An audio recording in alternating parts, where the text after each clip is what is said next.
Am I wrong? Invited to a wedding, but there's a catch. Plus, new updates, original post.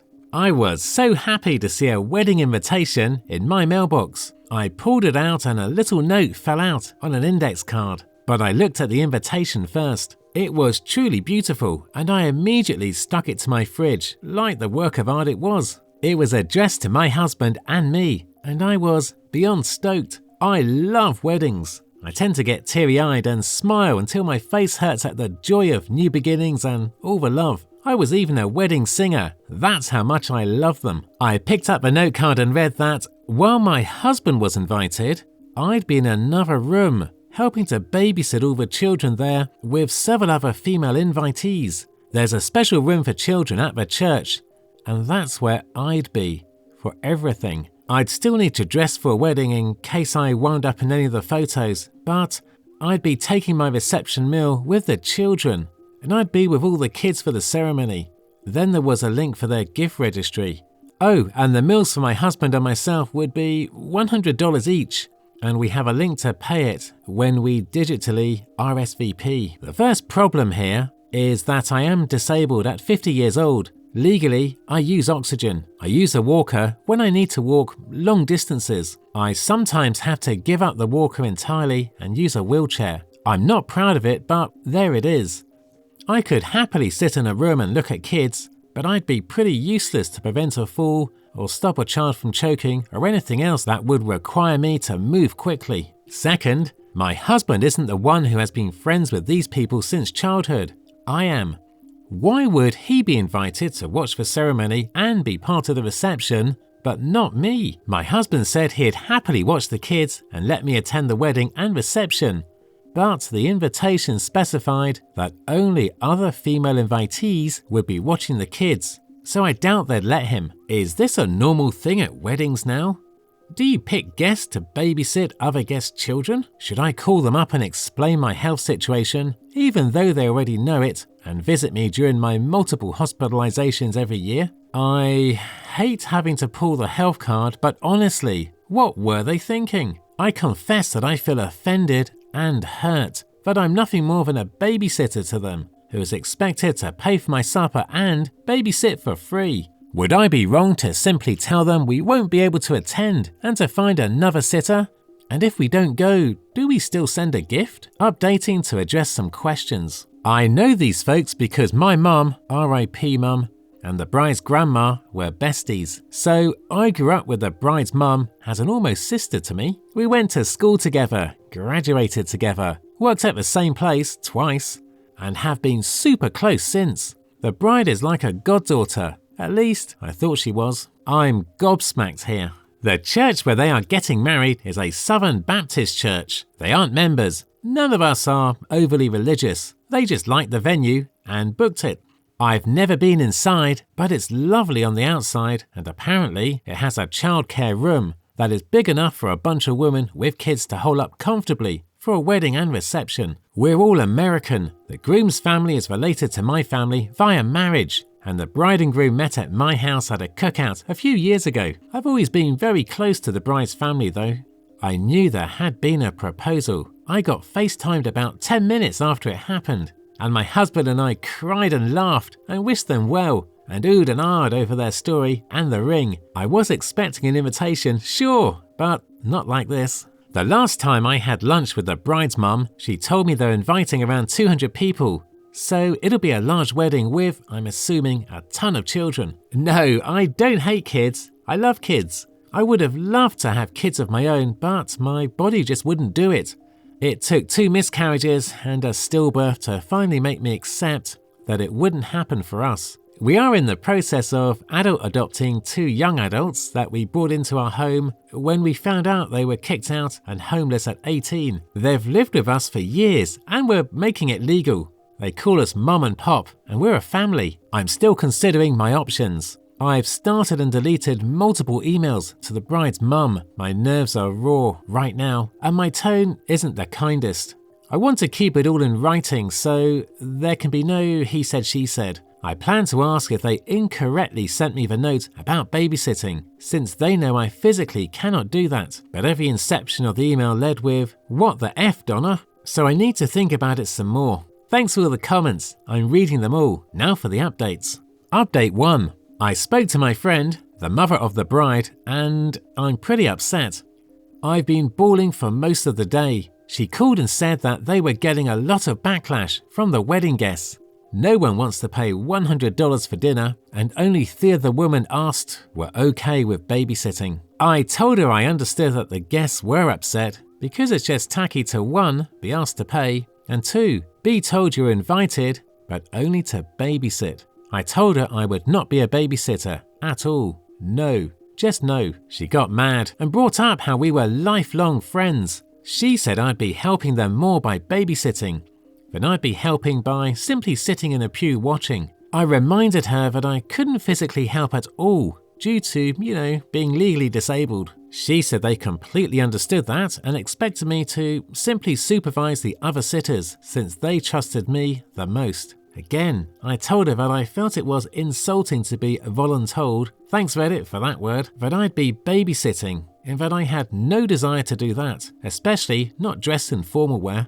Then we got to the truth. She said that she didn't know if I'd be in a wheelchair that day or require a walker. That's fair. I don't always know which one I'll need. She said that they wanted everyone in pews for the wedding video, and me sitting in a wheelchair would make me stick out and ruin video photos. I said, if I need a wheelchair that day, then I can move to a pew and my husband can put the wheelchair in another room or back in our car. I may not even need it that day. Then she says, well, space is limited in the pews. You would take up the space of 2 people with your purse and oxygen tank. I said, no, I would not. I wouldn't bring a purse in, and the oxygen tank either sits on my lap or between my feet. It's like a little backpack. Then she said, well, having you in oxygen in the photos would be distracting from the other people. And there you have it. Words were exchanged and she hung up on me. I haven't been removed from any social media yet, but I fully expect to be. I already feel awful for being this way at only 50 years old. I didn't choose this. I didn't want this. If she thinks it's awful to having it photographed, just imagine living with it, which is what I told her before she hung up on me. I'm devastated, just devastated. Update 2. I'm not in the greatest headspace. I don't think I've ever been less okay, honestly. I did not register to RSVP or communicate with them further until another invitee got in touch with me and said that the mother of the bride, a person I thought of as basically my sister, was bad-mouthing me into the ground. I explained my side and our mutual friend was livid. They told the mother of the bride and the bride that they were wrong to want to exclude me because I might or might not need a wheelchair and would have oxygen on my face. I could remove the oxygen for photos, they told her.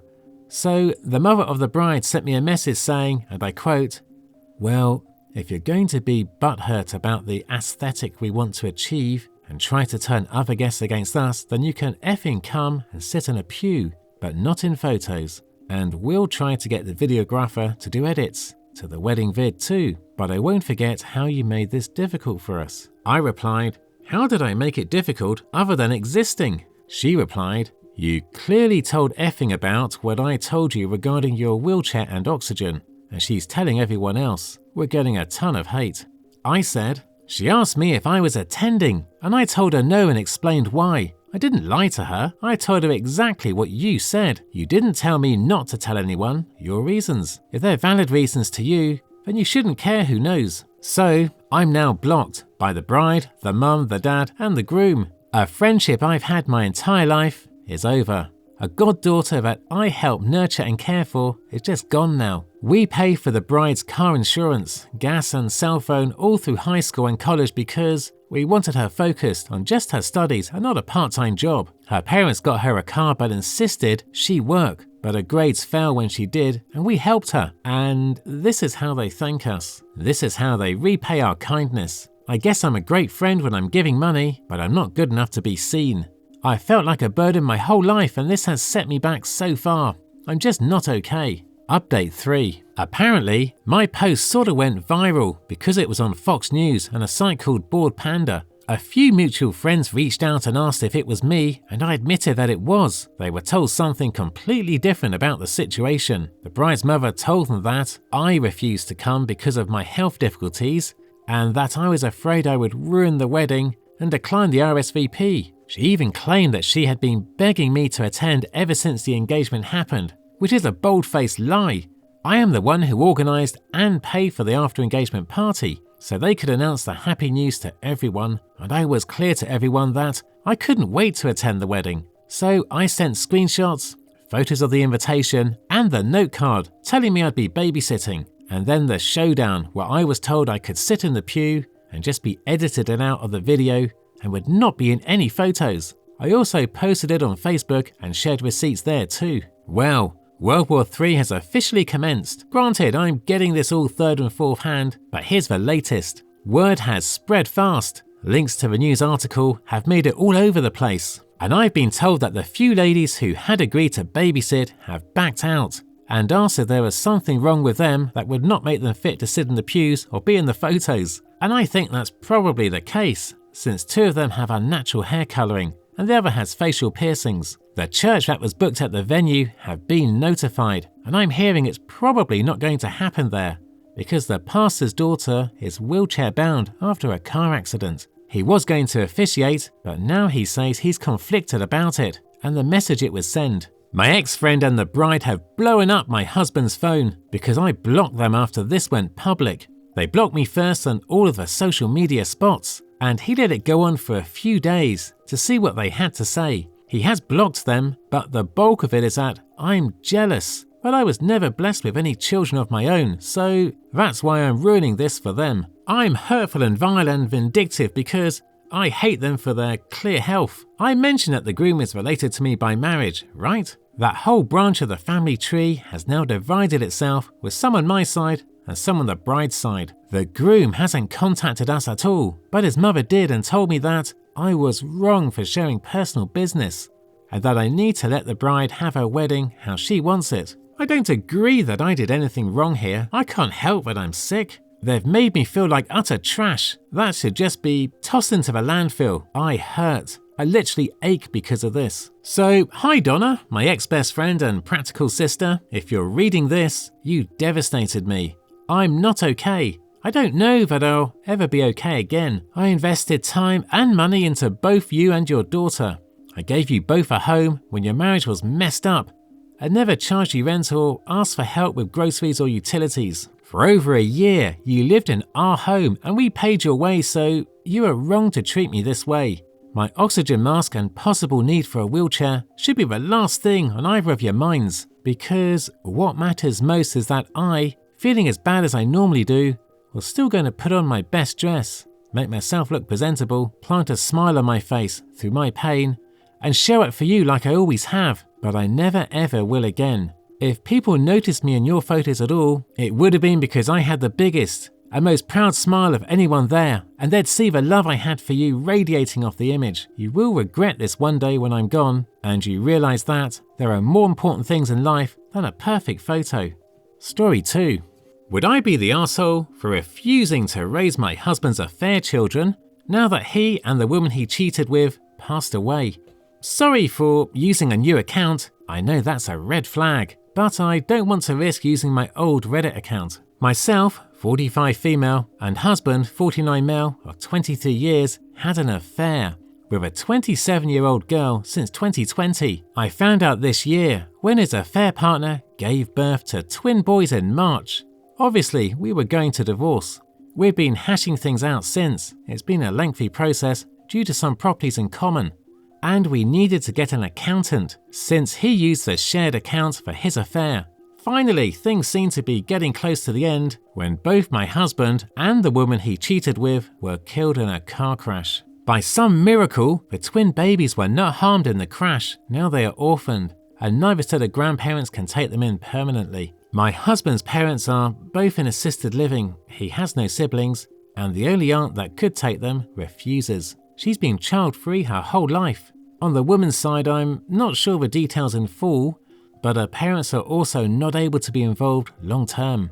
and the one sister she has lives overseas. Since we were still married and he had not updated his will, all his assets are set to pass to me and our 2 children. I'm not callous enough to leave those babies with nothing, so I agreed to let whoever is their legal guardian to have the remaining balance in the shared account, about $25,000 in savings. The issue is, no one wants to take them in. Now my in-laws are pressuring me to take them in and raise them. The issue is, I don't want to. At all. I wouldn't love them and I don't want to be the evil stepmother. But I know a big part of me will always have a level of resentment towards them. I will probably favour my own children. It's not their fault, but I truly love my husband and I thought we were happy before I found out about the affair. We have 2 daughters, 14 and 16. Obviously, we had disagreements, but we never insulted each other before. Then, I found out about the affair and he began calling me names and blaming me for his cheating. He became abusive and even tried to kick me out the house, my childhood home, that is not shared property, for the record. I'm also raising teenagers alone now. I don't have the energy to raise babies anymore. My daughters hate their baby brothers. I tried to get them to spend time with their dad as we were divorcing, but they refused. Since this all was found out because of the babies, there wasn't really a way to sugarcoat the situation, and they are also too old to really get away with it. Most of my friends agree it's not my place to care for those children, but my in-laws, the affair woman's parents, and my mother want me to raise them. I know my mum is just having grandkids fever, but it hurts to not have her support. I have to make a decision by next week or the boys will be going into foster care. At the moment they are temporarily placed with their maternal grandparents. I feel horrible, but I am very sure I can't take them in. Would I be the arsehole if I refuse to take them in? That's all for today. If you enjoyed this story, please like the video and share your thoughts in the comment section down below. Thank you.